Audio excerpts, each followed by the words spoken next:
कधी विचार केलाय का भारतामध्ये राज्य किंवा सत्ता ही संकल्पना नक्की कुठून आली? मला माहिती आहे तुमच्या डोळ्यासमोर अनेक नावं येत असतील.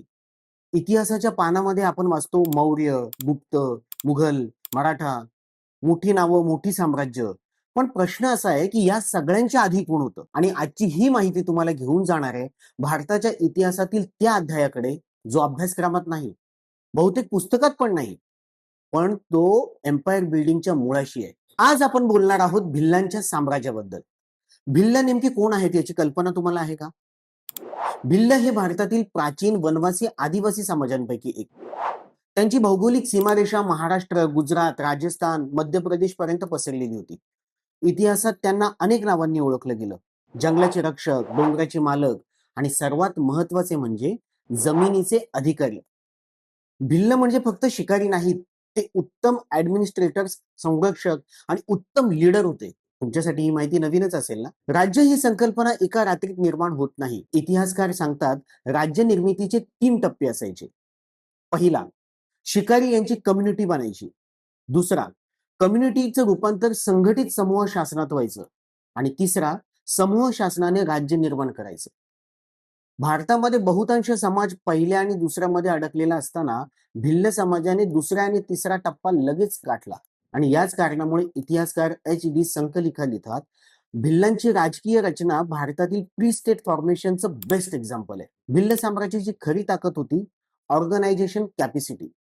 त्यांच्या व्यवस्थेचे प्रमुख 3 स्तंभ होते: शासन व्यवस्था, लष्करी युनिट आणि न्याय व्यवस्था. त्यांचं प्रमुख पद जनरेशनल नव्हतं.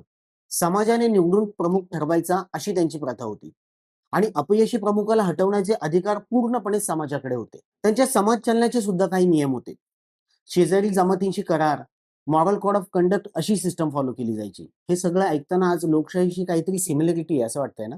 आजच्या काळाशी संबंधित असलेल्या विषयावरती आपण बोलूया. अर्थव्यवस्था आणि टॅक्स सिस्टम. भिल्लांचे राज्य हे नैसर्गिक रिसोर्सवरती आधारित होतं. त्यांचं सूत्र स्पष्ट होतं: जो जंगल सांभाळेल तोच राज्य चालवेल. त्यांची मॅनेजमेंट अशी होती की जमीन सामूहिक मालकीची होती, पाणी सामूहिक वापरासाठी होतं, जंगल मात्र संरक्षित ठेवलेलं असायचं आणि शिकार सुद्धा नियंत्रित प्रमाणात करायला दिली जायची.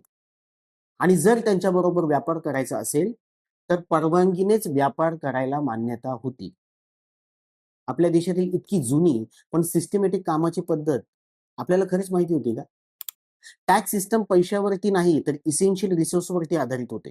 शिकार केल्यावर मांसाचा वाटा देणं हे कंपल्सरी होतं. मध काढल्यास सामूहिक संग्रह केला जायचा. फळे हंगामी वाटणीसाठी लोकांना वाटली जायची. धान्य असल्यास त्याची सामूहिक साठवण केली जायची. ही होती सस्टेनेबल इकॉनॉमी. आजकाल पैसा आणि पॉवरच्या जोरावर लॉ ऑफ ऑर्डरच्या सोयीप्रमाणे सगळं मॅनेज करता येतं, तसं त्या काळी नव्हते. भिल्ल समाजात न्याय म्हणजे रिव्हेंज नव्हता. त्यांच्या न्यायाची 3 तत्व होती: समुपदेशन, त्यानंतर फाईन आणि सामूहिक जबाबदारी.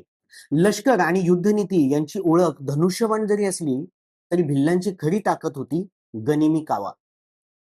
भूगोलाचा अचूक वापर करणे, रात्री हालचाल करणे आणि आघात करून परत मागे येणे, हे त्यांच्या रणनीतीचे मुख्य 3 आधार होते.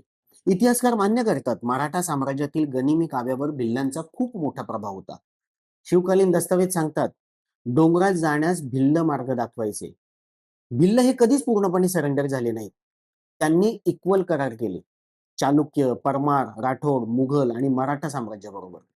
इतिहासात एक प्रसिद्ध वाक्य होतं: भिल्ल मित्र म्हणून हवे, शत्रू म्हणून नको. महाराष्ट्रात भिल्लांची सीमारेषा नाशिक, धुळे, नंदुरबार, जळगाव, संभाजीनगर आणि विदर्भातील काही भागांमध्ये सुद्धा आहे. मराठा फौजेत सुद्धा भिल्ल धनुर्धारी हे स्वतंत्र बटालियन होते. भिल्ल हे फक्त आदिवासी नव्हते, ते होते भारताच्या राज्य निर्मितीचे आद्य शिल्पकार. इतिहासात जेव्हा राज्य या शब्दाला नाव मिळालं तेव्हा इथे राज्य आधीच चालू होतं. भारताच्या इतिहासात साम्राज्याचा आरंभ जिथे सुरू होतो तिथे भिल्लांचं नाव आधी येतं. पण आजचा प्रश्न असा आहे की इतका प्रगत समाज, इतकी प्राचीन राज्य व्यवस्था आणि त्यांच्यासोबत आज नेमकं काय होतंय? आदिवासी समाजाला सहन करणारे लागणारे अन्याय हे कमी का होत नाहीयेत? किंवा आदिवासी महिलांवर अत्याचार होणं कधी थांबणार? त्यांची जंगलं अजून किती पोखरली जाणार? आज भिल्ल समाजाला तो मान मिळतोय का? इसेन्शियल गुड्सवर त्यांचा हक्क आहे का? मूळ निवासी असलेले भिल्ल समाधानी आहेत का? हा प्रश्न फक्त इतिहासाचा नाही, हा प्रश्न वर्तमानाचा आहे. कमेंट्स मध्ये आपलं उत्तर नक्की लिहा. तुम्हाला अधिक माहिती असेल तर ती देखील कमेंटमध्ये शेअर करा. व्हिडिओ लाईक करा, शेअर करा आणि आमच्या लोकल बंधन मीडिया चॅनलला सबस्क्राईब करायला विसरू नका.